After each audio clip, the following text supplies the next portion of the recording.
I think we're rolling everywhere. Let's see. Yes, yes, yes. Lights, cameras, action. Is that what they say? Mm-hmm. Hello and welcome to another episode of Streaming Without a Paddle. I'm Andrew. And I'm Ted. This week, Ted and I took on the Apple TV original Outcome, starring Keanu Reeves, Jonah Hill, Matt Bomer, let's see who else. Cameron Diaz, Susan Lucci, Martin Scorsese, David Spade. Okay, and to back it up, it's starring Yeah. Keanu Reeves Yeah. and Jonah Hill, who also directed and wrote this. Mm-hmm. And so, anyway, there we go. All right, so here's what the outcome. By the way, again, it's Apple TV. It's 1 hour and 23 minutes, so it's about 1:16, 17, minus the credits. If you don't want to watch the credits. All right, Outcome. Keanu Reeves plays an aging former heroin addicted Child star. Star in general. I mean, he's pretty much DiCaprio without the heroin. So You know what I mean? DiCaprio didn't do heroin, but right, but he is As far as we know. DiCaprio-ish As far as we child know, actor yeah. that became like the biggest actor in the world. Right, 2 Oscars under his belt according to the screenplay, and he's trying to make a comeback. He took 5 years off to battle his addiction to heroin. And so he's got a big movie planned, and it's coming. It comes out, or his attorney is contacted that there's a video of him, Kim Kardashian-esque type of video, apparently. and at first they're trying to figure out what the video's about, and then they find out. Anyway, so.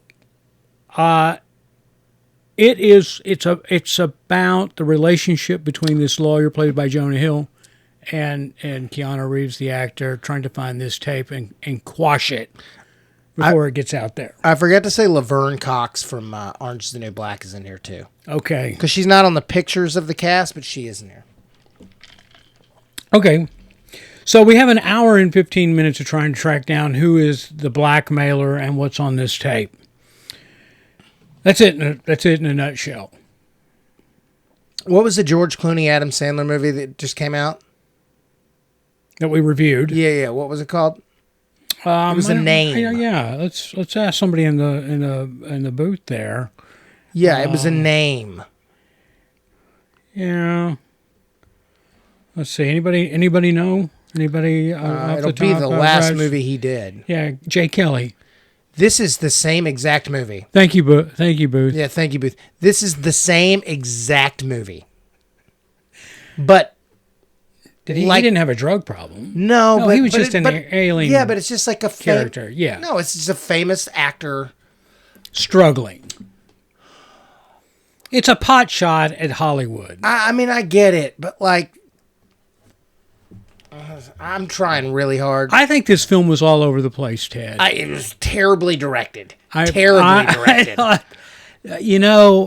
it starts out, you come to realize they shot a vast majority of this on a soundstage, a lot of green screen, CGI to get that beautiful tequila sunset, or tequila. Yeah, that was a Mel Gibson movie, Sunset. Tequila Sunset, right? Tequila Sunrise. Sunrise, yeah, I got it right the first time. To get that golden look of California and Malibu and all that. So they to ensure that they captured that every time a scene came up where it was needed, they just did it on a soundstage, green screened it or CGI'd it, whatever they did it, and it looked gorgeous. Made me think of California on a perfect, beautiful day. And in the process, they put a little Wes Anderson flair into it. Don't you say? I mean, wouldn't you say? Try to? This movie is just is I love every actor that's part of this movie. Right. And it just was poorly directed. And I didn't get his other movie, something 90s Kid or whatever, the skateboarding 90s LA movie that he made. Was that a Jonah Hill movie? Yeah, I missed that. Yeah, I mean, it was the last thing I saw. Mid-90s is what it was called. Oh, okay. About him. Is that recent?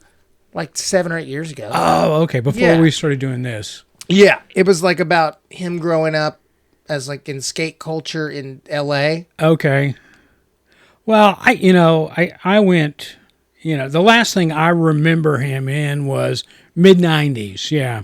Last thing I remember him in and directing and writing was You People with Eddie Murphy. Mm-hmm.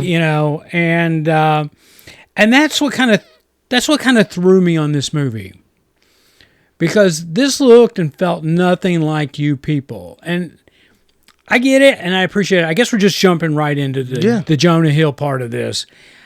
There, as a director, a writer-director,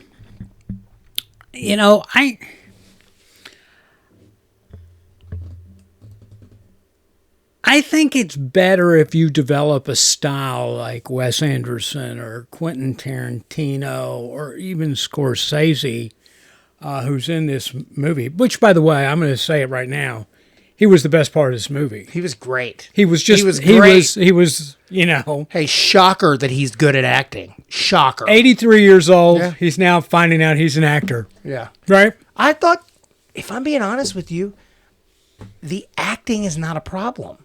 They're all pretty good. Okay, well, I'm gonna go back to that, but I just I was just kind of lost on this going into it, knowing this was a Jonah Hill movie, that he wrote it, he directed it, he produced it, and coming off the last thing was that Eddie Murphy thing. What is it? You People. I had that kind of in my mind. Now, can you relate this to mid-90s? I've never seen mid-90s. Is it the same style? No. Okay, see, it's that's like where I'm going. Mid-90s is like a coming-of-age movie about like a little kid that's a skateboarder and hanging out with older skateboarders. And I think that it comes down to this. And this is a personal thing, so I'm not like ripping on whatever Jonah Hill was, because I think Jonah Hill's a great actor. I just don't care about Los Angeles sort of... I care more about culture in Burbank than I do about this guy that's from a wealthy family. Oh, were you a skateboarder? Were you? I bet you were. Oh, cool. I mean, it's just like, I don't... He seems like he would be hard to be around. Yeah.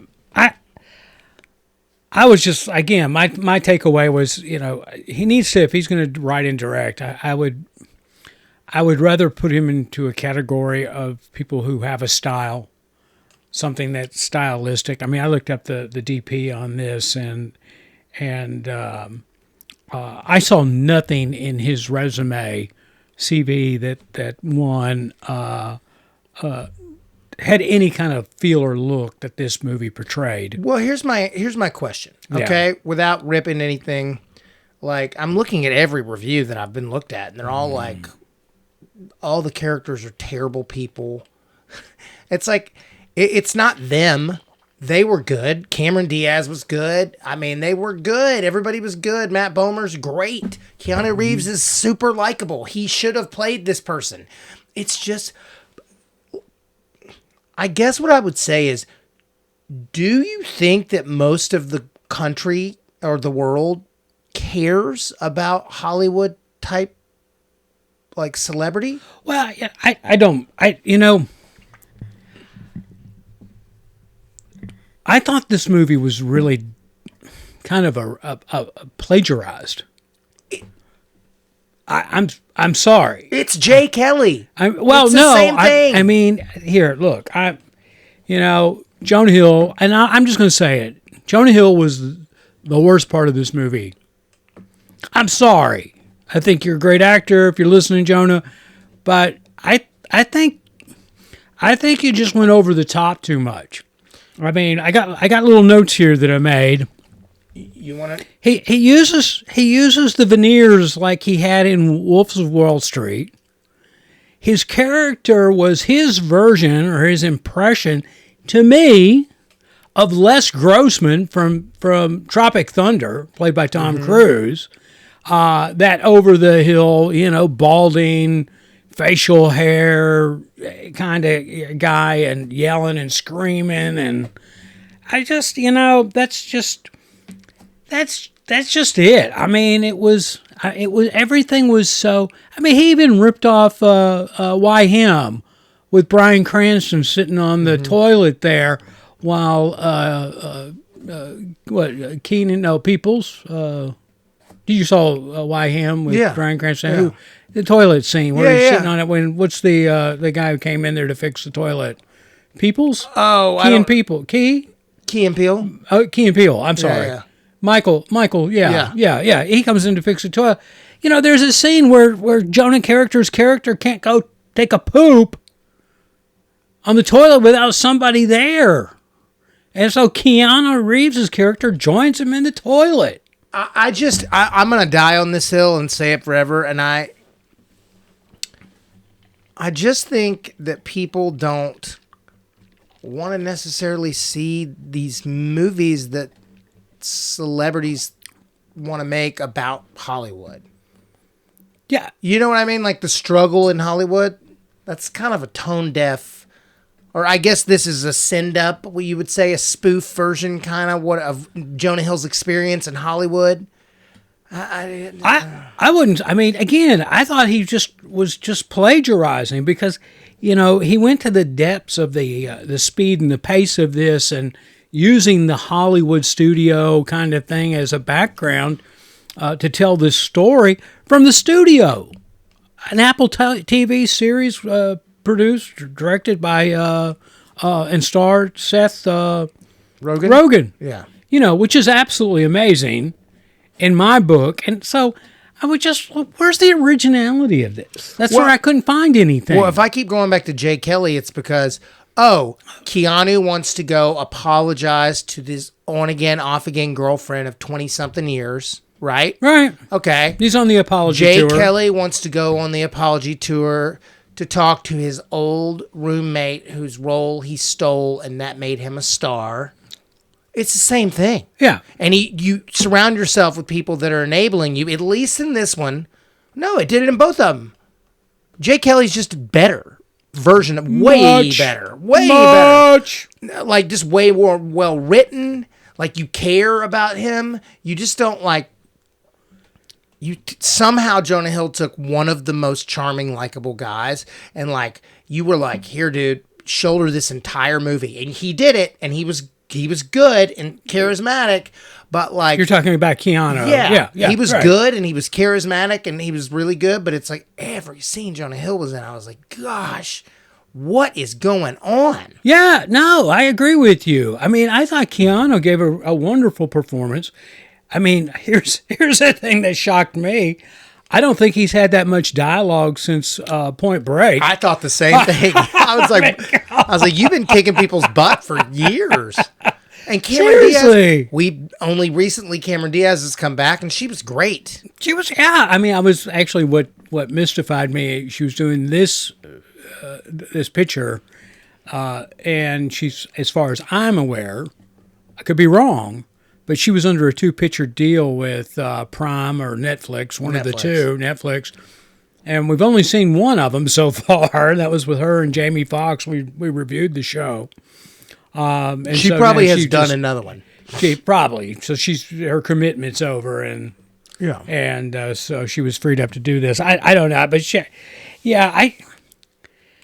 I think that this movie could have been 10 points higher than what I'm going to give this movie had it not been for the character that Jonah Hill played and the way he played that character. Yeah. Yeah, I mean, and it's a poorly written.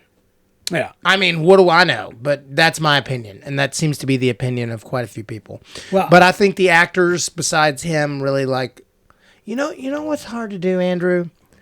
Write, direct, and star in something. Yeah. You know what? It's very hard, and I can really only think of maybe one or two people, and I hate to say it, but like Mel Gibson that can do it. I'm hard pressed to think of another person that can do it. I mean, and I don't really mean a lot of offense because I thought the same thing. Watching this movie was, since he starred in it, he wrote it, he directed it, I was like, okay, Apple TV gave him money to produce his backyard film. Yeah. No, I'm serious. No, it's true. I mean, and that's what you get when you get a lot of money. I felt sorry for Keanu in this movie because of exactly what you were talking about, and that was every scene that he was next to Jonah Hill in. He got neutralized as an artist. Mm-hmm. And just his character was nullified as you couldn't be sympathetic towards him. It's true. Because of Jonah Hill's character.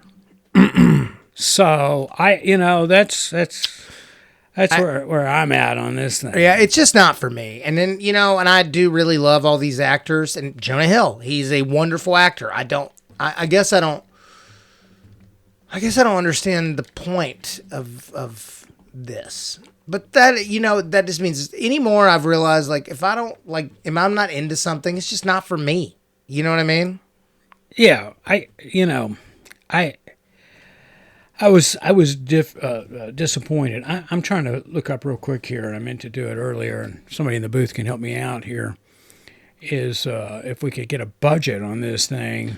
It had to be pretty high. So, in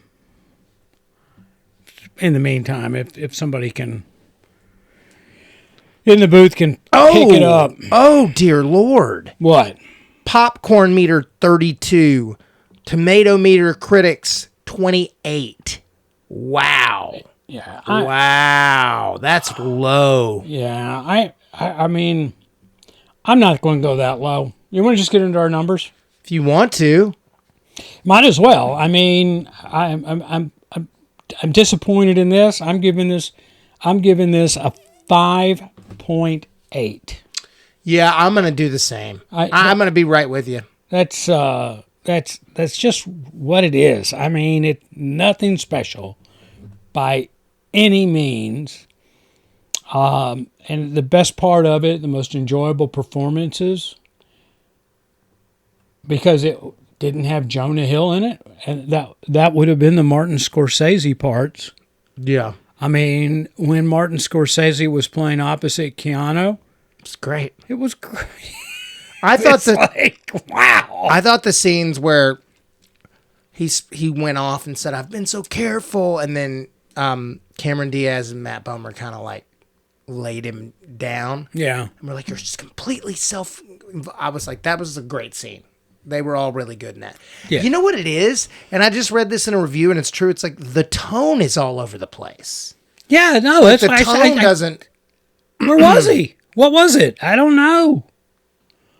I agree. It was like there were multiple filmmaking styles in it that, and it really detracts from what it is.